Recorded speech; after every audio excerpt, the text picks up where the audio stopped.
শেখ হাসিনার কপাল রাতারাতি খুলে গেল। আওয়ামী লীগ মাঠে নেমে পড়েছে। এইদিকে ডক্টর ইউনূস এবং সমন্বয়কদের আটক করতে চলেছেন সেনাপ্রধান। বিস্তারিত জানতে ভিডিওগুলো দেখতে থাকুন। বড় মির্জাফর হচ্ছে এই সার্ভিস আলম। সার্ভিস আলম ছিল ছাত্রলীগের তৃতীয় শ্রেণীর একজন কর্মী। সে এখন একটি দলের মুখ্য নেতা হয়ে গিয়েছে। মানে পরিবেশটারে বিস্ফোরিত করতে যে একটা বক্তব্য দরকার ছিল, হান্নান মাসুদ সেই বক্তব্যটা দিয়েছে। আগস্ট রাতের দিকে আপনার আমাদের সাথে মোহাম্মদ ইউনূসের সাথে আমার প্রথম কথা হয়। উনি আমাদেরকে বলেন যে সারা দেশের মানুষ তোমাদের সাথে আছে, তোমরা এগিয়ে যাও, তোমাদের যে কোনো সহযোগিতা আমাকে পাশে পাবে ইনশাআল্লাহ। বিএনপি খুব কনফিডেন্ট যে নির্বাচন ডিসেম্বরের আগেই সম্ভব, মানে ডিসেম্বর মাস না, তার আগেই সম্ভব। ঘুমন্ত আওয়ামী লীগ যখন জেগে গিয়েছে আর কোণঠাসা করা যাবে না। মিছিলগুলো এগুলো জটিকা মিছিল নয়, এগুলো হচ্ছে বাংলাদেশ আওয়ামী লীগের বিজয় যাত্রার মিছিল। আওয়ামী লীগের কূটকৌশলে সরকারের টালমাটাল অবস্থা খুব করেছেন যে এই নেতৃত্বের কারণে 60% রাজনীতি তাদের ইতিমধ্যে শেষ হয়ে গেছে। আসসালামু আলাইকুম সম্মানিত দর্শক, শেখ হাসিনাকে কোনো মতেই আর আটকাতে পারলো না অন্তর্বর্তীকালীন সরকার। আওয়ামী লীগকে আটকানোর মতো কোনো বিকল্প পথ ডক্টর ইউনূসের কাছে নেই। এইদিকে ডক্টর ইউনূস কঠিন বিপদে পড়ে গেছেন। ডক্টর ইউনূসের সমস্ত গোপন তথ্য ফাঁস করে দিয়েছেন সমন্বয়করা। প্রিয় দর্শক শ্রোতা, এইদিকে সেনাপ্রধান জেনারেল ওয়াকারুজ্জামান ডক্টর ইউনূস এবং সমন্বয়কদের বিরুদ্ধে কঠিন অ্যাকশনে যাচ্ছেন আর শেখ হাসিনাকে আবারও ক্ষমতায় ফেরানোর জন্য পূর্ণ সহযোগিতা করতেছেন। প্রিয় দর্শক, সবকিছু মিলিয়ে অন্তর্বর্তীকালীন সরকার মহা চাপের মুখে পড়ে গেছে। এইদিকে শেখ হাসিনা আবারও মাঠে নেমে গেছে। প্রিয় দর্শক, বেশি কথা না বাড়িয়ে আমরা মূল ভিডিওতে চলে যাই। আপনারা মনোযোগ সহকারে ভিডিওগুলো সম্পূর্ণ দেখতে থাকুন। ঘুমন্ত বাঘকে আবার জাগিয়ে তুলল স্বরাষ্ট্র উপদেষ্টার এক হুঙ্কারের কারণে। ঘুমন্ত আওয়ামী লীগ যখন জেগে গিয়েছে আর কোণঠাসা করা যাবে না।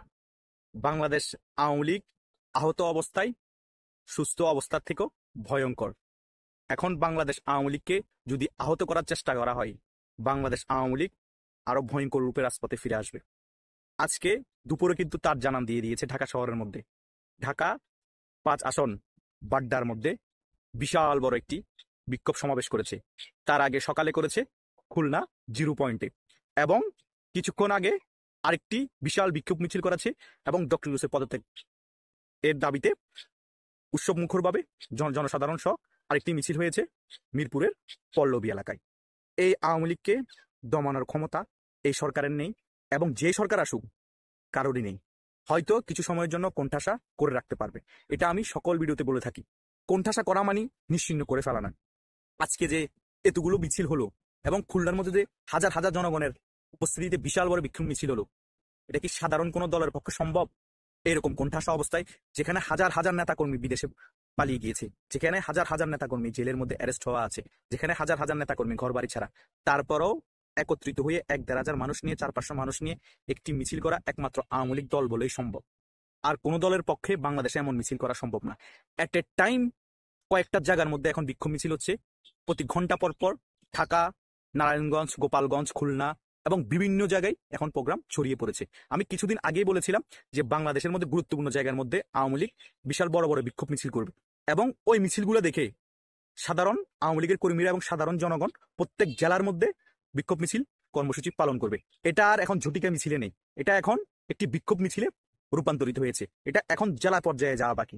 বাংলাদেশের 595টা উপজেলায় যাওয়া এখন বাকি আছে আওয়ামী লীগের এই বিক্ষোভ মিছিল। প্রত্যেক জেলায় তো এখন ছড়িয়ে পড়েছে, উপজেলাও ছড়িয়ে পড়বে। সকলে এখন ভয়ভীতির মধ্যে সময় কাটাচ্ছে। ভয়ভীতির মধ্যে সময় কাটানোর কিছু নেই। প্রত্যেকটা পয়েন্টে পয়েন্টে পুলিশ দিয়ে এসব মিছিল ঠেকানো সম্ভব না। বাংলাদেশে কয় হাজার পুলিশ আছে, আর বাংলাদেশে কয় লক্ষ কয় কোটি আওয়ামী লীগের কর্মী আছে, সেটাও কিন্তু দেখার বিষয়। 1 লক্ষর কাছাকাছি হয়তো জেলে মনে করলাম বন্দি করে রেখেছে, আমি বাড়িয়ে ধরলাম, কিছু পালিয়ে গিয়েছে। তারপরও বাংলাদেশে কোটি কোটি আওয়ামী লীগের কর্মী আছে। সকল পয়েন্টে পুলিশ দিয়ে আওয়ামী লীগের এই বিক্ষোভ সমাবেশ ঠেকানো সম্ভব না। যত দমন নিপীড়ন করবে, যত আঘাত করবে, তত আঘাতপ্রাপ্ত বাঘের মতো রাজপথ কাঁপাবে বাংলাদেশ আওয়ামী লীগ। সেটা শুরু হয়ে গিয়েছে, সেটা অব্যাহত থাকবে, কেউ ঠেকিয়ে রাখতে পারবে না। যতই কিছু করা হোক, আওয়ামী লীগের রাজনীতিক গতিতে চলবে। আওয়ামী লীগকে দমানোর ক্ষমতা যুদ্ধের পরেও কারো ছিল না, যুদ্ধের আগেও কারো ছিল না, ভবিষ্যতে থাকবে না। মানে পরিবেশটারে বিস্ফোরিত করতে যে একটা বক্তব্য দরকার ছিল, হান্নান মাসুদ সেই বক্তব্যটা দিয়েছে। আগে শুনি হান্নানের বক্তব্যটা, যে ডক্টর মোহাম্মদ ইউনূস তিনি কি যে 8ই আগস্ট আমরা দেখলাম বাংলাদেশে এসে তিনি ক্ষমতা গ্রহণ করলেন, বা 6 আগস্ট থেকে তার সাথে যোগাযোগ হলো, বিষয়টা আসলে ওইরকম নাকি এর আগেও তার সাথে যোগাযোগ ছিল এই ছাত্রদের? চলুন দেখি। 1 আগস্ট রাতের দিকে আপনার আমাদের সাথে ডক্টর মোহাম্মদ ইউনূসের সাথে আমার প্রথম কথা হয়। উনি আমাদেরকে বলেন যে সারা দেশের মানুষ তোমাদের সাথে আছে, তোমরা এগিয়ে যাও, তোমাদের যে কোনো সহযোগিতা আমাকে পাশে পাবে ইনশাআল্লাহ। আন্দোলনের সময় কি এমন কারোর সাথে কথা হয়েছে যেটা আমরা এখন পর্যন্ত কেউ জানি না? আন্দোলনের সময় আমাদের ধরুন হচ্ছে হঠাৎ করেই হান্নান মাসুদের এমন বক্তব্যে নড়ে চড়ে বসেছে রাজনীতির প্রশাসন, কারণ শুধু এতটুকু অংশে বক্তব্য দিয়ে তিনি ক্ষান্ত হননি। এখানে ওই সময়টাতে জনাব তারেক রহমানও তাদের সাথে যোগাযোগ করতে চেয়েছিল, কিন্তু তারা কোন একটা টেগিং এর রাজনীতির ভয়ে জনাব তারেক রহমানের সাথে যোগাযোগ করেননি। দর্শক, গতকালকে হঠাৎ করে হান্নান মাসুদের এক বক্তব্যকে ঘিরে আবারও মিডিয়া পাড়া তোলপাড় এবং রাজনীতিক অঙ্গনে চলছে নানান গুঞ্জন। কেউ কেউ বলছে যে সরকার পতনের আন্দোলনের যে দাবি আওয়ামী লীগ সরকার তৎকালীন প্রেক্ষাপটে করেছিল, ঘটনা কি তাহলে সত্যই? কারণ এখানে তিনি বেশ কিছু বক্তব্য দিয়েছেন যে 1 আগস্ট থেকে ডক্টর মোহাম্মদ ইউনূসের সাথে তারা যোগাযোগের চেষ্টা করেছিলেন প্রবাসী ছাত্রদের যে সংগঠন আছে এর মাধ্যমে। তো খুবই সিকিউর ওয়েতে ডক্টর মোহাম্মদ ইউনূসের সাথে তখন তারা যোগাযোগ করেছেন। তবে সরকার পতন হবে এটা তৎকালীন প্রেক্ষাপটে কারোরই ধারণা ছিল না, কিন্তু ছাত্রদেরকে তিনি এনকারেজ করেছেন। আর সম্ভবত এই যে তাদের তখন থেকেই একটা অপশন ছিল, বা তারা বুঝতে পারতেছিল সরকারের পতন হবে, তাহলে পরবর্তী সময়ে সরকারের প্রধান কে হবে। বেশ কয়েকটা নাম ছিল, ডক্টর আসিফ নজরুল ইসলাম থেকে অনেকেরই নাম ছিল, কিন্তু ছাত্রদের চয়েসে ছিল যদি সরকার পতন হয় তাহলে ডক্টর মোহাম্মদ ইউনূসই হবেন বাংলাদেশ রাষ্ট্রের সর্বোচ্চ জায়গাটি, মানে রাষ্ট্রপ্রধান হিসাবে যে জায়গাটা তিনি আজকে আসীন আছেন। এখন আমার একটু মাথায় ধরে না যে এই মুহূর্তে এসে হঠাৎ করে ডক্টর মোহাম্মদ ইউনূসের সাথে এই যে সিক্রেট কনভারসেশন, দেখেন যখন কোনো আন্দোলন হয়, গণ অভ্যুত্থান হয়, যাই হোক, there is a plan. Meticulous plan হোক আর নন মেটিকুলাস প্ল্যান হোক, প্ল্যান থাকে। সেখানে বিভিন্ন স্টেক হোল্ডাররা কথা বলেন, পরিকল্পনা করেন, সেটাকে বাস্তবায়নের জন্য মাঠ পর্যায়ে কাজ করেন অন্যরা। যেমন এই বিষয়গুলো খুবই কমন যে হ্যাঁ পিছনে হয়তো অনেকেই ছিল, কিন্তু আমার যেটা বোধগম্য না যে এই মুহূর্তে এসে কেন হান্নান মাসুদ ডক্টর মোহাম্মদ ইউনূসের সাথে আগেই কথোপকথন হয়েছে, সরকার পতনের আগেই তিনি তাদের পক্ষে ছিলেন বা আশ্বস্ত করেছেন তিনি আছেন, তারা যেন সামনের দিকে আগে যায়, এই বক্তব্যটা আসলে কারণটা কি? আমার ধারণা ডক্টর মোহাম্মদ ইউনূস আগামী জুনের মধ্যে নির্বাচন দিয়ে দিবেন, একটা বজ্রকঠিন সিদ্ধান্ত কিন্তু তিনি নিয়েছেন। এনসিপির যে দাবি দেওয়া বা এনসিপির যে চাওয়া নির্বাচন ছাড়াই আরো বেশ কয়েকটা বছর ডক্টর মোহাম্মদ ইউনূস ক্ষমতায় থাকুক। কেন? থাকলে তারা এই যে বিভিন্ন অর্গানগুলোর সাথে কানেক্টেড আছে, বা এই যে বিভিন্ন মাঠ পর্যায়ে বা লোকাল এরিয়াতে যে মান সম্মান ইজ্জত বা বিভিন্ন জায়গায় কেউ কেউ হয়তো দুর্নীতিও করছেন, কেউ করছেন না, অনেকের নামে অভিযোগ উঠছে, অনেকের নামে উঠছে না। তো এখানে তারা একটা বিশাল একটা সুযোগ কিন্তু উপভোগ করছে, যেটা রাজনৈতিক কোন সরকার ক্ষমতায় আসলে এনসিপির আর থাকবে না, বিশেষ করে বিএনপি আসতে থাকবে না। কারণ আপনি দেখেন গেল কয়েকদিন যাবত প্রত্যেকটা ঘটনায় বা এনসিপিও আফটার শেখ হাসিনা তাদের আলাপ আলোচনা সমালোচনার মধ্যে বিএনপিকেই তারা সবচেয়ে বেশি ঘায়েল করা ট্রাই করেন, এবং কি এই বক্তব্যের মধ্যেও জনাব তারেক রহমানের সাথে তারা কথা বলা নাই, তিনি ইচ্ছা করছেন, ট্রাই করছেন, যোগাযোগের চেষ্টা করছেন, বাট তারা সেখানে সাড়া দেয়নি। তো এই যে বিষয়গুলো সামনে আসছে, তাহলে ডক্টর মোহাম্মদ ইউনূস এখন যদি তিনি নির্বাচনের জন্য যে সিদ্ধান্ত নিয়েই নিছেন, তো সেইটা কি বিষয়টা ওনাকে আর একটু পেঁচে ফেলা? আমার কাছে এটাই মনে হচ্ছে। কেন মনে হচ্ছে বুঝাই, যে আমরা এতদিন জানছি ডক্টর মোহাম্মদ ইউনূস তিনি প্যারিসে ছিলেন, তিনি এগুলোর সাথে কোনো কানেক্টেড না, ইভেন মানে কোনোভাবেই এই আন্দোলনের সাথে তার কোনো মানে জড়িত তিনি ছিলেন না।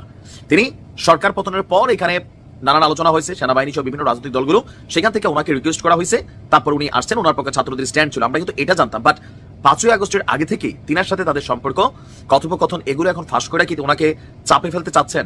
ভেতরে কি আরো অনেক কথা আছে যেগুলো হয়তো আমরা জানি না, যেগুলো সামনে আসলে ইন ফিউচার এই মানুষগুলো যারা এখন সরকারের বিভিন্ন জায়গায় বসে আছে, যে আওয়ামী লীগের কাছে তাদের শত্রু পরিমাপের যে লেভেলটা 1, 2, 3, 4 বা একদম ডেঞ্জার লেভেলে কানেক্ট করানোর চেষ্টা, যে ডক্টর মোহাম্মদ ইউনূস যেন নির্বাচনটা আরো প্রলম্বিত করেন, আরো তিনি সিকিউর থাকা ট্রাই করেন। মানে আমার না বিষয়টা বোধগম্য হয় না যে হঠাৎ করে কেন হান্নান মাসুদরা এরকম বক্তব্যগুলো দিচ্ছেন। গেল কয়েকদিন আগে একবার দিল সেনাপ্রধানকে নিয়ে, এখন আসলে ডক্টর ইউনূসকে নিয়ে, আরো যে কখন কোন কথা সামনে আসে। আর এই কথাগুলো একটা জিনিস প্রমাণ করে মানুষের কাছে, কোনটা? যে শেখ হাসিনা বারবার বলছিল এটা সরকার পতনের আন্দোলন, এটা ছাত্রদের আন্দোলন না। এখন এদের কথাবার্তায় এই জিনিসগুলো আরো ভেরি ক্লিয়ার হচ্ছে। জাতির মধ্যে কিন্তু একটা বিভাজন তৈরি হচ্ছে, এটা খুব সাইলেন্সলি হচ্ছে, হয়তো এতটা বুঝতে পারতেছেন। আসসালামু আলাইকুম সম্মানিত দর্শক, আওয়ামী লীগের কূটকৌশলে সরকারের টালমাটাল অবস্থা।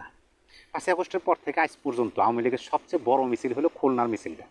প্রায় 1000 মানুষের মতো মিছিল হয়েছে, বিশাল মিছিল, এবং অনেকক্ষণ স্থায়ী হয়েছে মিছিলটা, মানে স্বল্প না যে হুট করে রাস্তায় নেমে 2-1টা স্লোগান দিয়ে যাওয়া, তা না, অনেকক্ষণ ধরে মিছিল করছে। এবং বিশেষ করে খুলনার মিছিলটা হওয়ার পরে বাংলাদেশের বিভিন্ন জায়গায় কিন্তু আলোচনা সমালোচনা শুরু হয়েছে। যারা আওয়ামী লীগের পক্ষের তারা তো মনে করেন যে বুক মানে গর্বে ভরে উঠতেছে, যে অনেকভাবে শুনছিলাম যে 100 বছর, 500 বছর, 200 বছর, 20 বছর, 30 বছর লাগবে আওয়ামী লীগের রাজপথে ফিরতে। এখন তো আওয়ামী লীগ 9 মাসের মাথায় রাজপথে ফিরতেছে।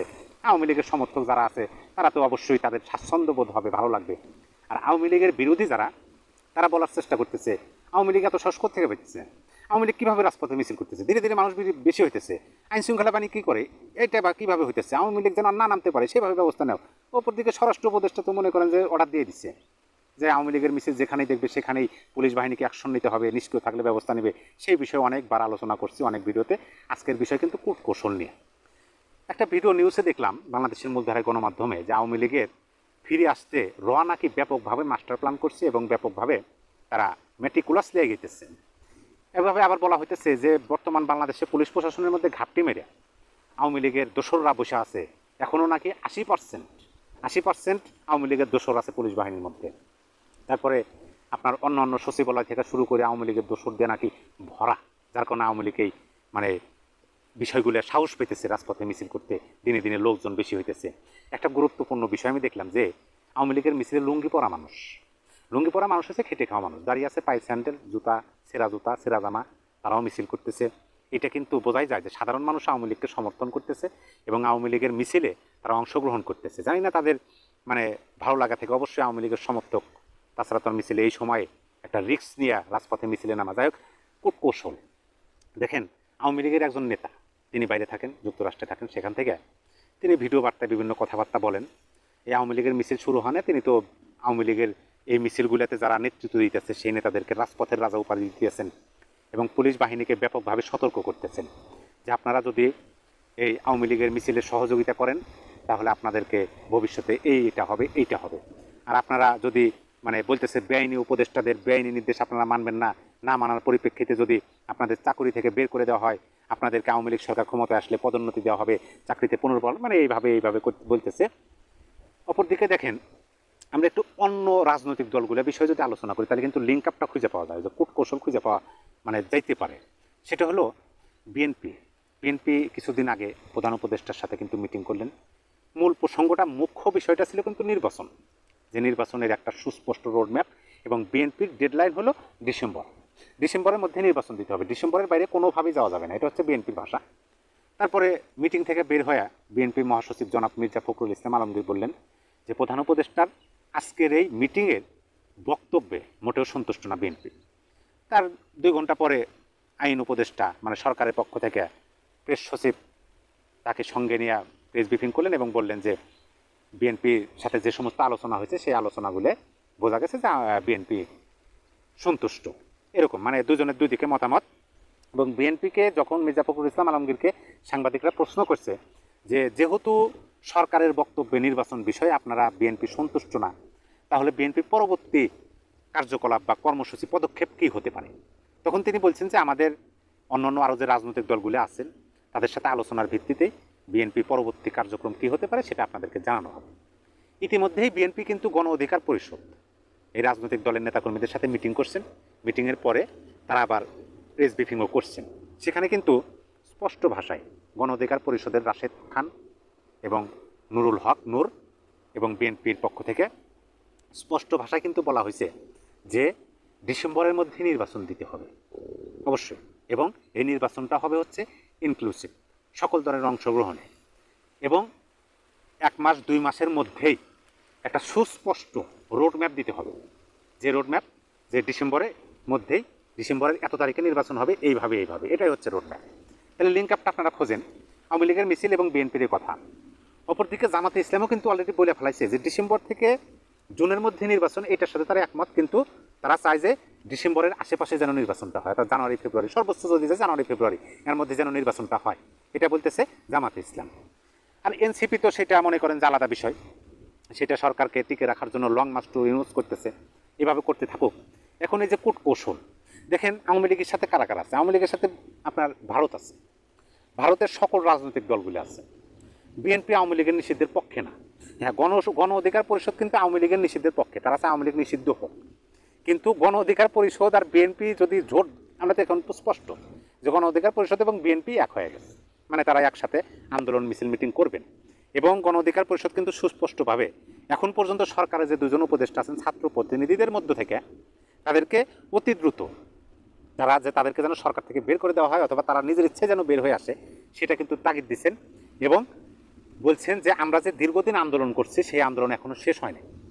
অপরদিকে দেখেন, জাতীয় পার্টি জাতীয় পার্টি তো স্পষ্টভাবে ঘোষণা দিয়ে দিছে যে নব্য ফ্যাসিবাদের উত্থান হইতেছে, অনেকাংশ হয়ে গেছে, এবং জাতীয় পার্টির বলছে যে এই নব্য ফ্যাসিবাদকে রোখার জন্যই মহান আল্লাহ পাক আমাদেরকে রাখছে। সম্মানিত দর্শক, আপনারা বিস্তারিত ভিডিওতে দেখতে পারলেন সমস্ত চাঞ্চল্যকর তথ্য। আশা করতেছি এই সম্পর্কে নতুন করে কিছুই বলতে হবে না। প্রিয় দর্শক, আওয়ামী লীগকে আটকানোর জন্য শত চেষ্টা করেছেন অন্তর্বর্তীকালীন সরকার, কিন্তু অন্তর্বর্তীকালীন সরকার আওয়ামী লীগ সরকারকে কোনো মতেই আটকাতে পারলো না, রাজপথে নেমেই পড়লো। প্রিয় দর্শক, অনেক চাপে পড়ে গেছেন ডক্টর ইউনূস, যে কোনো মুহূর্তে তাকে আটক করা হতে পারে, কারণ তার বিরুদ্ধে সমস্ত গোপন তথ্য ফাঁস করে দিয়েছেন সমন্বয়ক হান্নান মাসুদ। যাই হোক দর্শক, এই সম্পর্কে আপনারা কি বলতে চান? এখন সেনাপ্রধানের কি কি পদক্ষেপ নেওয়া উচিত? আপনাদের মূল্যবান মন্তব্য ভিডিওর কমেন্টে অবশ্যই লিখে ঝটপট জানিয়ে দিবেন। ভিডিওর সঙ্গে সম্পূর্ণ আকার থাকার জন্য আপনাদের সবাইকে অসংখ্য ধন্যবাদ।